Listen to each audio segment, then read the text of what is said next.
What's up, YouTube? It's the Brooklyn Bounce channel. Look at that fucking view. Love it. I just wanted to make a video because I had a little bit of a medical emergency over the past week. And look at those mountains down there. I needed to put up this mortifying post in my community asking for a loan because my insurance wasn't covering my medications that I needed. And not only did I get the loan from a person who doesn't even know me, who I know of, content creator, doesn't even know me, never said a word to this person before. They stepped up, they sent me the money, they trusted me with the loan, and I will pay that back first thing Wednesday morning. And not only that, two other people gave me, one person gave me $20, another person gave me $40. They didn't even want the money back, which really came in handy because I'm about 2 hours away from where I live, and I have to see my cardiologist over here tomorrow, Monday morning. So we just checked into this motel. I used up all my rewards points with these hotels, and we just stayed here for a couple of days, so I don't have to drive all the way back to Los Angeles. So I just wanted to thank, I don't know if they want to be shouted out or not, so I'm just going to say thank you. You know who you are. I really appreciated that. You have no idea how much that came in, how handy that came in. And that's basically it. I want to tell you guys something. I was going to keep this to myself, but I really should tell you guys this, kind of like a public service message. Let me just go inside my room so you can hear me a little bit better. Ever since I retired a couple of years ago, I really haven't been taking care of myself. I've been eating what I want, basically. Which is why you don't see a picture of me, because I'm fat. So, about 3 months ago, I had this pain in my chest. It felt like someone was choking my insides right in the middle of my chest. So, I went to an emergency room. I started feeling really dizzy, and I had pains in my chest. I drove myself to an emergency room. I'm not gonna mention the name of it. I'm just gonna say it was in Southern California. So they did an EKG. The EKG came back perfect. They admitted me anyway. They did 3 sets of blood work. The cardiac test to see if you had a heart attack or not. There were no cardiac markers or anything. And I still had this pain in my chest. They kept saying there's nothing wrong with you. You're fine, you're fine, you're fine. They sent me for a CAT scan of my chest. They were giving me meclizine, saying that the dizziness was caused by my equilibrium being off, the fluid in your ears being off. And they wrote off the chest pain as GERD, like indigestion. And they couldn't wait to get me out of there. So it is what it is. I still had the pain in my chest. It never really truly went away. It just went down, like it dulled itself to maybe like a 2. So, what night was that? Friday night, the pain came back real bad. It was the same pain. It felt like someone was choking my insides. It felt like 2 hands were wrapped around my heart and it was just squeezing. The dizziness was back. So I went back to the ER, only I went to a different hospital. And I didn't tell this hospital anything about the other hospital. Because I knew they would just call the other hospital, get my medical records, and then see that they did all these tests and there's nothing wrong with them. So I made like it was a whole new onset. I lied to them. And they admitted me the same thing, normal EKG. This was Saturday. I got to the hospital Saturday morning. I sat in the waiting room from 10 a.m. to 10 p.m., literally, in the waiting room. They were doing all the tests while I was sitting in the waiting room. They did the blood work to see if there was cardiac enzymes, cardiac markers. There were none. They did They did, I think, 3 or 4 sets of that. And I saw the cardiologist in the ER, and he said, "You got a lot of risk factors. I'm going to admit you. I want to do a stress test on you, and I want to do a echocardiogram of your heart." So I agreed to it. They admitted me. The next day, they finally had a bed available. They put me in a bed. Now, this was Sunday, so there's no stress test on Sunday, so I had to wait till Monday to take the first part of the stress test. It was a 2-part stress test, which meant that I had to stay for 2 additional days. So they did the first part of the stress test Monday, where they make your heart act like you've been doing all this exercise, and it makes you feel like shit. So I did the first part Monday morning. Now Tuesday, I told them, because see, the thing is, I live in California now. I lived in after I retired from New York, I moved to Florida. My wife and I moved to Florida, and then when we lost everything in Hurricane Milton last year, we moved to California. But I still hadn't found a doctor yet. So every month I've been driving back and forth from California to Florida to see my doctor and get my prescriptions. If you look at my videos, you'll see a couple of video blogs of us driving back and forth, reviewing hotels and everything along the way. But anyway, I just found a new doctor out here, and I was seeing this doctor. I waited months for this doctor's appointment. I was seeing this doctor on Tuesday afternoon. So I told the cardiologist, "Look, I got to be out of here by Tuesday afternoon." He said, "No problem.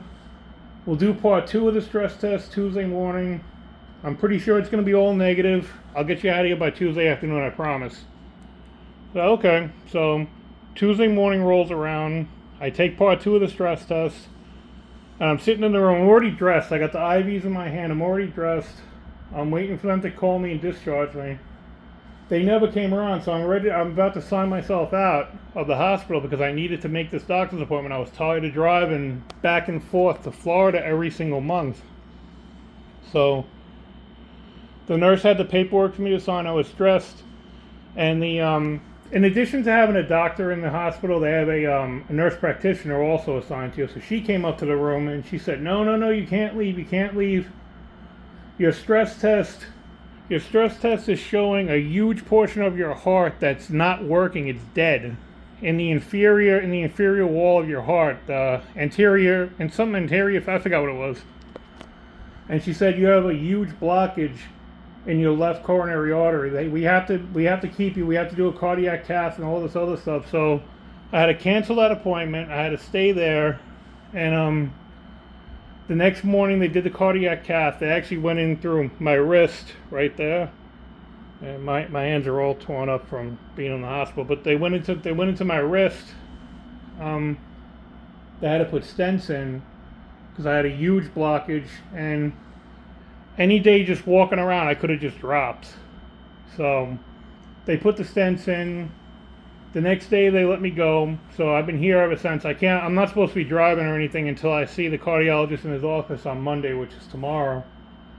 But they changed all my medications around, and they gave me a bunch of new medications, and I did not have the money to pay for these medications that I really actually needed, because something about the stents in the heart, if you don't take this medication, scar tissue grows around the stents and it creates another artery obstruction, and it'll give you another heart attack. So basically, I didn't want that to happen, so I had to put this mortifying message begging someone on YouTube for a loan because I had nobody else to go to.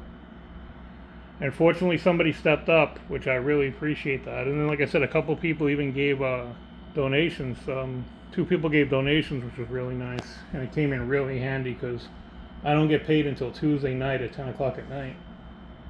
So, but anyway, I just wanted to tell you guys this, only because I'm not trying to trash any hospitals or anything, but if you have pain in your chest and they're telling you it's bullshit and you feel it's not, don't be like me.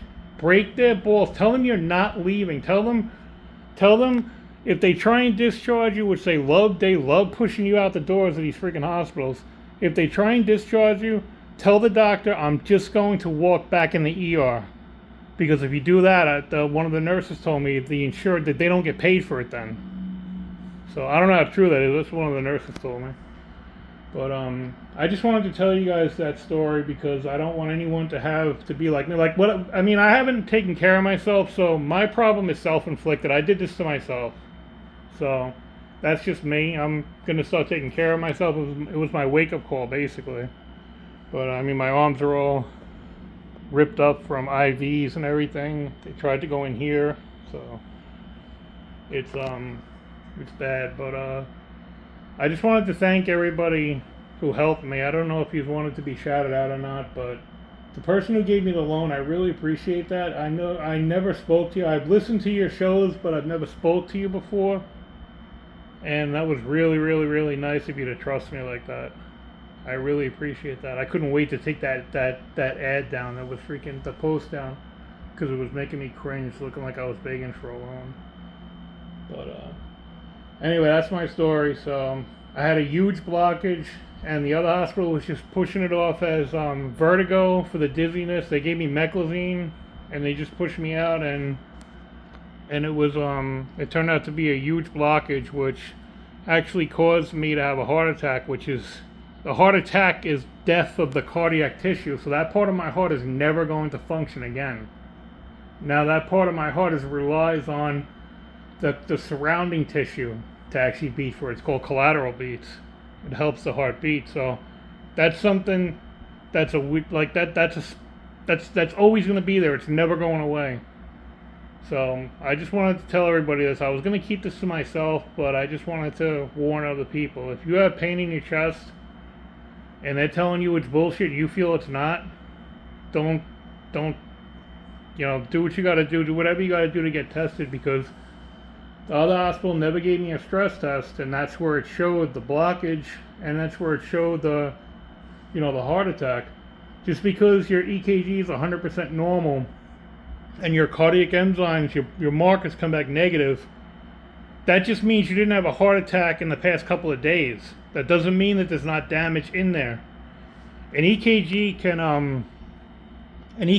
only tell the electrical portion of the heart. It's a very useful tool because of one of the if there is tissue death in certain parts of the heart, you'll be able to see it on an EKG, like ST segment elevation, where the heart is basically compensating for the dead muscle, the dead tissue.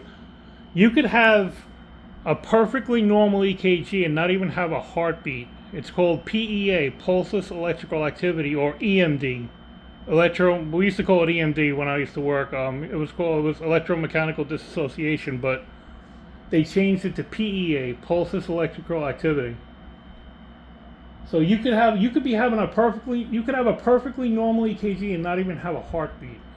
So don't put too much stock. The EKGs are great, they really are, but they're not going to tell you everything about the heart. If you feel that something is wrong, don't let them push you out in the street, I'm telling you. But anyway, I'm sorry to bother you guys. I just wanted to put that out there. Maybe I can help somebody. If I can help one person like you guys helped me out, with the loan for the medications and everything, I really appreciate it. It means the world to me for that. I just wanted to help somebody else out by telling this story. Alright. Thanks, YouTube. Bye.